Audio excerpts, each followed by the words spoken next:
Good morning students. आपका plasma science academy की online classes में आपका स्वागत है।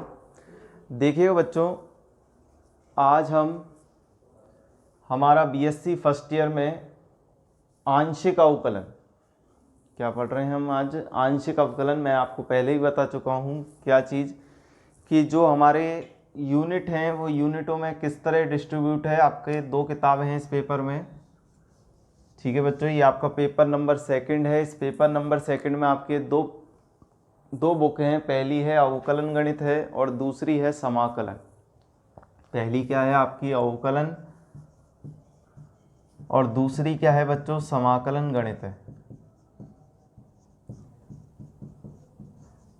जिसमें आपकी 3 यूनिट तो इस पेपर में है और 2 यूनिट इस पेपर में है बच्चों।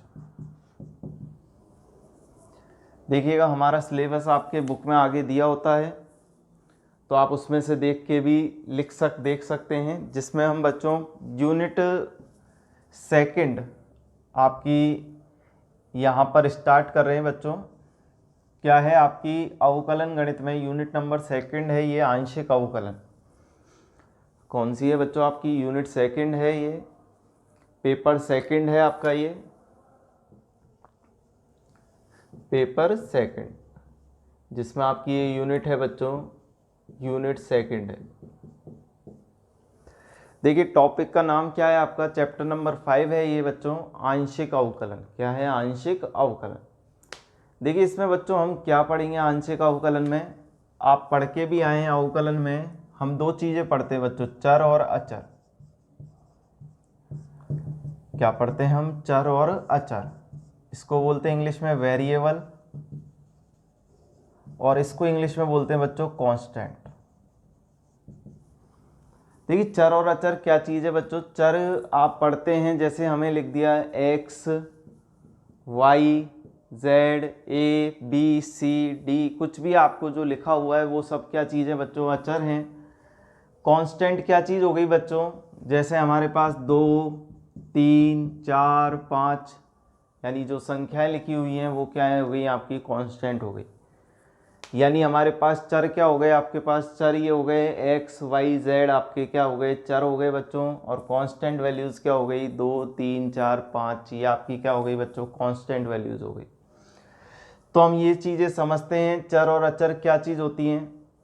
तो आपको ये चीज़ समझ में आती होगी कि चर हमारे पास क्या चीज़ होगी, चर चीज़ होगी जो कि आपका वेरिएबल, जो आपकी वेरी करे, कोई आपका क्या करे, आपकी वेरी करे किस चीज़ को, यानी उन मानों को रखने पर हमारा क्या आ जाए कि एक कांस्टेंट प्राप्त हो जाए, वो क्या कहलाता है बच्चों, आपका चर कहलाता है। अचर क्या कहलाएंगे, जो आपकी संख्यात्मक मान होते हैं, जैसे कि आपको फिक्स वैल्यू हो गई x + y बराबर में 10, कोई समीकरण दे दी x + y बराबर में 10, तो यहाँ पर x और y का मान रखेंगे, तो x और y का मान रखने पर हमारा जो 10 आएगा, यानी जो वैल्यू आ रही है 10, वो आपकी क्या हो गई, आपकी अचर वैल्यू हो गई। यहाँ पर मैं बोल दूँ आपको x बराबर 5 रखिए, y बराबर क्या रखिए 5, तो आपकी वैल्यू क्या आ जाएगी बच्चों, 10 आ जाएगी। तो यहाँ से हमारे पास वेरिएबल क्या चीज़ हो गए, वेरिएबल हो गए x और y। आपके x और y क्या हो गए बच्चों, वेरिएबल। कांस्टेंट वैल्यू क्या हो गई बच्चों, 10 हो गई। तो इस तरीके से हम बोलते हैं वेरिएबल्स। जैसे मैं आपसे लिख दूँ 3x + के 2y, तो यहाँ पर x का गुणांक क्या होगा बच्चों, 3 होगा, और y का गुणांक कितना होगा बच्चों, 2 होगा। तो यहाँ पर x और y आपके क्या हो गए, वेरिएबल्स हो गए बच्चों। x और y क्या हो गए आपके, वेरिएबल्स। अब देखिए बच्चों, वेरिएबल्स कितने प्रकार के होते हैं, 2 प्रकार के वेरिएबल्स होते हैं। एक तो होता है आपका स्वतंत्र चर और एक होता है बच्चों आश्रित चर। इसी चीज़ को हमें समझना है। क्या होते हैं आपके चर, 2 प्रकार के होते हैं बच्चों। एक होता है आपका स्वतंत्र चर, एक होता है बच्चों आपका आश्रित चर। इसे इंग्लिश में बोलते हैं इंडिपेंडेंट वेरिएबल,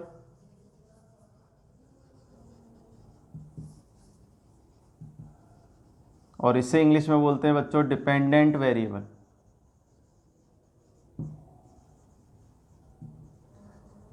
देखिएगा किस तरीके से हमें समझना है इंडिपेंडेंट और डिपेंडेंट वेरिएबल्स को। जैसे देखिए बच्चों, मैं आपसे कह दूं x प्लस वाई, अभी थोड़ी देर पहले लिखा था x प्लस वाई बराबर 10।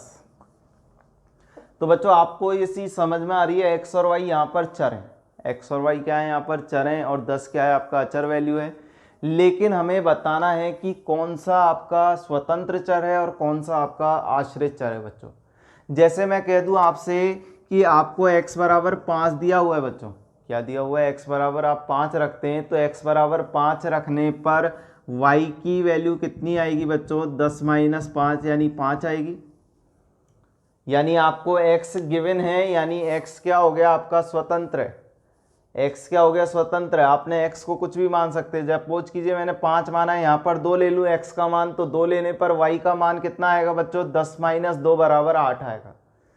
यदि सपोज कीजिए हम x का मान 3 लेते हैं, तो y बराबर कितना आ जाएगा बच्चों, 10 माइनस 3 यानी बराबर में 7 आ जाएगा। तो यहाँ पर बच्चों x क्या हो गया आपका इंडिपेंडेंट वेरिएबल हो गया, यानी स्वतंत्र चर हो गया। यानी x के किन्हीं भी मानों पर, आप जो x के जो भी मान ले रहे हैं आपकी स्वेच्छा से, उन मानों पर y के क्या आ रहे हैं, आपके भिन्न भिन्न मान आ रहे हैं बच्चों, y के क्या आ रहे हैं, आपके भिन्न भिन्न मान आ रहे हैं। तो इस स्थिति में बच्चों x क्या कहलाता है आपका स्वतंत्र चर, y क्या कहलाएगा आपका, क्योंकि y किस पर डिपेंड कर रहा है बच्चों, x पर। y किस पर डिपेंड कर रहा है बच्चों, x पर। तो यहाँ पर y किस पर डिपेंड कर रहा है बच्चों, x पर। तो यहाँ पर x क्या कहलाएगा, स्वतंत्र है, y क्या कहलाएगा बच्चों, आश्रित चर कहलाएगा, यानी डिपेंडेंट वेरिएबल्स। इसी स्थिति में अगर हम कह दें बच्चों कि क्या कह दें, अगर y हम मान लें, हम क्या बोल दें, y के मान कुछ भी दे रखे हो, y बराबर हमने मान लिया 2, 3, 4, 5, 6।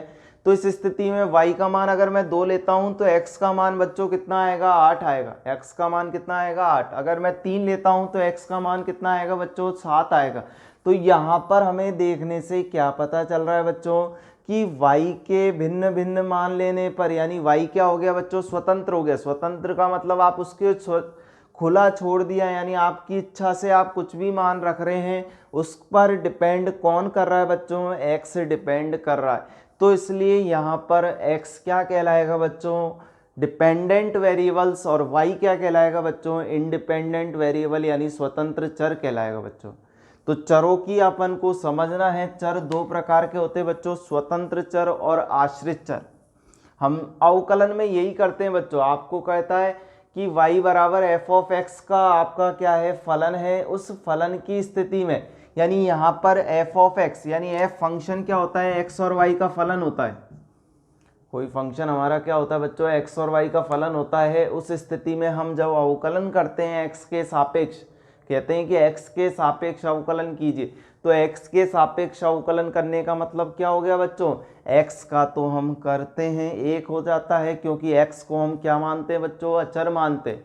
और वाई क्या हो जाता है आपका, आश्रित चर हो जाता है, क्योंकि वो किस पर डिपेंड कर रहा है बच्चों, वाई पर डिपेंड कर रहा है।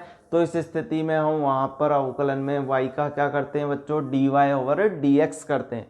तो यहाँ पर हमें क्या पता चल रहा है बच्चों कि आपको जो वैल्यूज़ दे रखी है, उन वैल्यूज़ को रखने पर आपको क्या पता चल रहा है कि जैसे सपोज कीजिए अगर x की वैल्यू को रखते हैं तो x क्या हो जाएगा यहाँ पर बच्चों, स्वतंत्र, और y क्या हो जाएगा बच्चों, आश्रित चर। इसी स्थिति में हम उल्टा कहें कि y क्या हो जाएगा बच्चों, अगर y की वैल्यूज़ को रखें तो y क्या हो जाएगा हमारा स्वतंत्र चर, और x क्या हो जाएगा बच्चों, आश्रित चर, क्योंकि वो किस पर डिपेंड करेगा, हमारा y पर डिपेंड करेगा। यानी y की जो वैल्यूज़ रखेंगे उन वैल्यूज़ के लिए x का मान अलग अलग आएगा बच्चों। देखिएगा अगर इसी चीज़ को हम आगे बढ़ा दें, 3 वेरिएबल्स के लिए कर दें बच्चों, आगे हम क्या कर दें, इसी बात को आगे बढ़ाएं, 3 वेरिएबल्स के लिए कर दें। आपने 3 वेरिएबल्स ले लिए x, y और z। तो यहाँ से हमें समझ में आ रहा है कि 3 वेरिएबल्स की बात कहेंगे तो बच्चों आपको किन्हीं 2 वेरिएबल्स की वैल्यू देगा, किन्हीं 2 वेरिएबल्स को आपको मानना होगा, और किन्हीं भी 2 वेरिएबल्स का मान लेने पर, जैसे सपोज कीजिए बच्चों मैंने y z की वैल्यू कुछ भी रख दी, यहाँ पर 2 रख दी, यहाँ पर 3 रख दी, तो यहाँ पर 3 और 2 5 होगा, 5 में से आपका 10 में से 5 कम होगा तो 5 बचेगा। यहाँ समझने के लिए बता रहे हैं उदाहरण में, आपको समझने के लिए कि हमने 2 और 3 रखा, y की वैल्यू 2 रखी, z की वैल्यू 3 रखी, तो बच्चों यहाँ से x का मान कितना निकल के आ रहा है, 5 निकल के आ रहा है। तो बच्चों यहाँ पर स्वतंत्र चर कौन कौन से हैं बच्चों, तो आप कहेंगे y और z हमारे क्या हैं बच्चों, स्वतंत्र चर है, और x क्या कहलाएगा बच्चों, आश्रित चर कहलाएगा। क्या बात कही हमने, अगर हम y और z की वैल्यू को रखते हैं तो y और z की वैल्यू को रखने पर हमें क्या पता चल रहा है कि y की जो वैल्यू रखेंगे और z की जो वैल्यू रखेंगे उसके लिए जो x है वो x क्या कहलाएगा बच्चों, आश्रित चर कहलाएगा, और y और z क्या कहलाएंगे बच्चों, स्वतंत्र चर। इसी चीज़ को अगर हम कह दें बच्चों x और y को क्या मान लें हम, स्वतंत्र चर मान लें, अगर हम क्या मान लें, x और y को क्या मान लें बच्चों, स्वतंत्र चर मान लें, और z को क्या बोलते हैं, आश्रित चर, तो x और y की जो आप वैल्यू रखेंगे उन वैल्यूज़ पर डिपेंड कौन करेगा बच्चों, z करेगा। यानी z जिस पर डिपेंड कर रहा है, यानी हम z बराबर में क्या लिखेंगे, 10 माइनस के x प्लस वाई रखेंगे बच्चों। तो z किस पर डिपेंड कर रहा है बच्चों, x और y पर, यानी x और y तो खुले हैं, आप x और y को कुछ भी रख सकते हैं।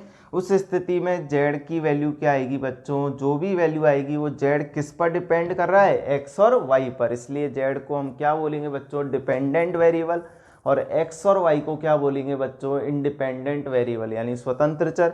इसी बात को हम ये बोल सकते हैं, अगर x और z की वैल्यू दे रखी हो तो उस स्थिति में हमारा x और z क्या हो जाएगा बच्चों, स्वतंत्र चर, और y क्या हो जाएगा आपका बच्चों, डिपेंडेंट वेरिएबल यानी आश्रित चर कहलाएगा। इस तरीके से हमें समझना है बच्चों, स्वतंत्र चर क्या होता है, आश्रित चर क्या होता है।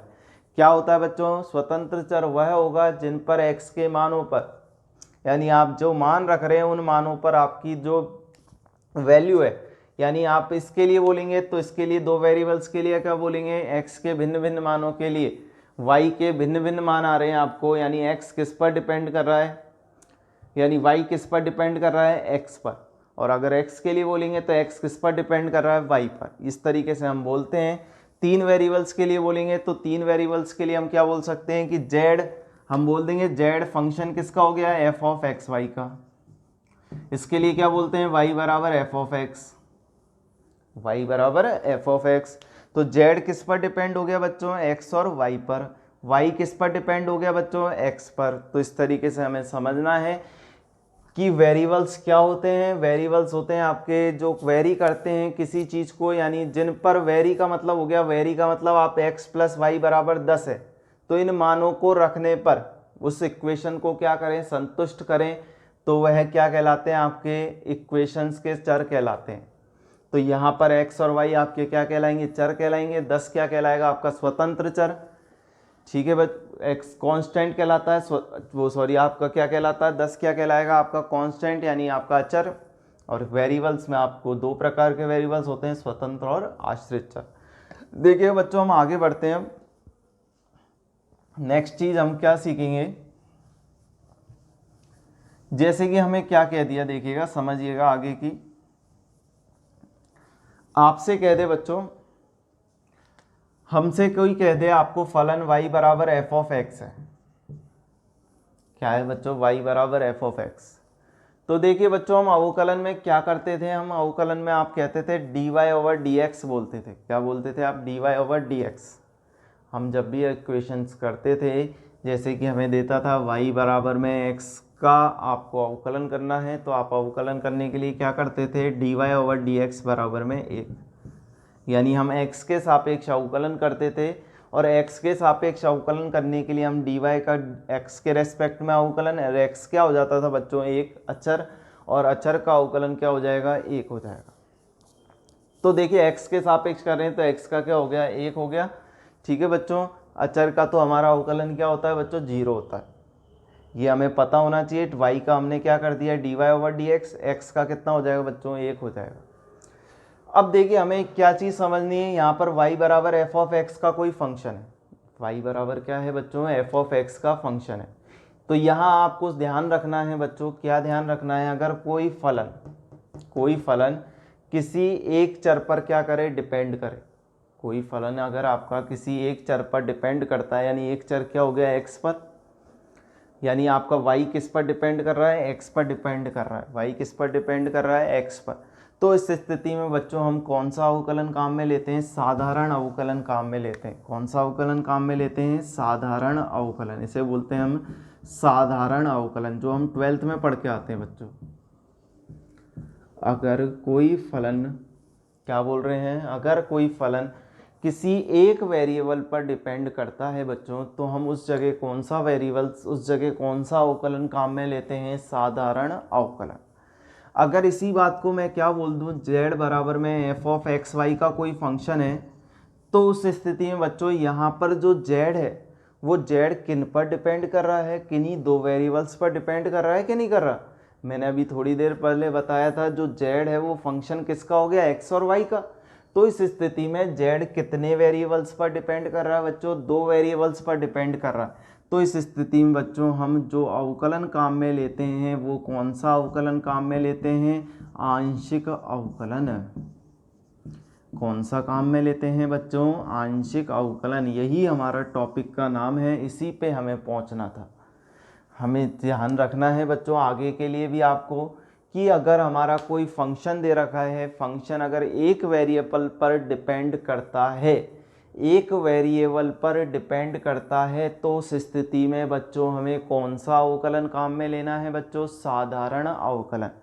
अगर कोई वेरिएबल हमारा क्या करता है, एक से अधिक, यानी आपके एक से अधिक का मतलब दो भी हो सकते हैं, तीन भी हो सकते हैं, कितने भी हों बच्चों, तो उस स्थिति में हम कौन सा अवकलन काम में लेंगे बच्चों, आंशिक अवकलन। तो यहाँ तक हमारा ये चीज़ें आपके समझ में आई होगी, मैं आशा करता हूँ। तो आपको समझिएगा, दोबारा से सुन लीजिएगा, हम क्या पढ़ा है अभी तक। हमने चर पढ़े हैं और अचर पढ़े हैं, ये थोड़े बेसिक चीज़ें हैं। अब चर अचर, हमने चरों को दो प्रकार के बताए थे, आपके स्वतंत्र और आश्रित चर। स्वतंत्र चर क्या होंगे, जो कि आपके y, अगर हमारा कोई फंक्शन f ऑफ x का है, तो वो अगर कोई फलन एक चर पर डिपेंड करता है, तो उस स्थिति में हम क्या कहेंगे बच्चों, यानी आपका क्या कहेंगे, वो आपका साधारण अवकलन कहलाएगा। अगर z फंक्शन किसका है, x और y का, तो उस स्थिति में z कितने वेरिएबल्स पर डिपेंड कर रहा है, दो वेरिएबल्स पर, तो उस स्थिति में हम कौन सा अवकलन काम में लेंगे बच्चों, आंशिक अवकलन। तो देखिए किस तरीके से हम काम में लेते हैं अवकलन के। आपको 12th के जो भी फॉर्मूलेज हैं वो आपको ध्यान में होंगे, ये आशा करता हूँ मैं। तो इस स्थिति में हम देखिए अब आगे देखते हैं किस तरीके से हमें क्या करना है, किस तरीके से कैसे क्या चीज़ करनी है। तो देखिए बच्चों, आंशिक अवकलन किस तरीके से किया जाता है वो चीज़ समझते हैं। आपको z बराबर में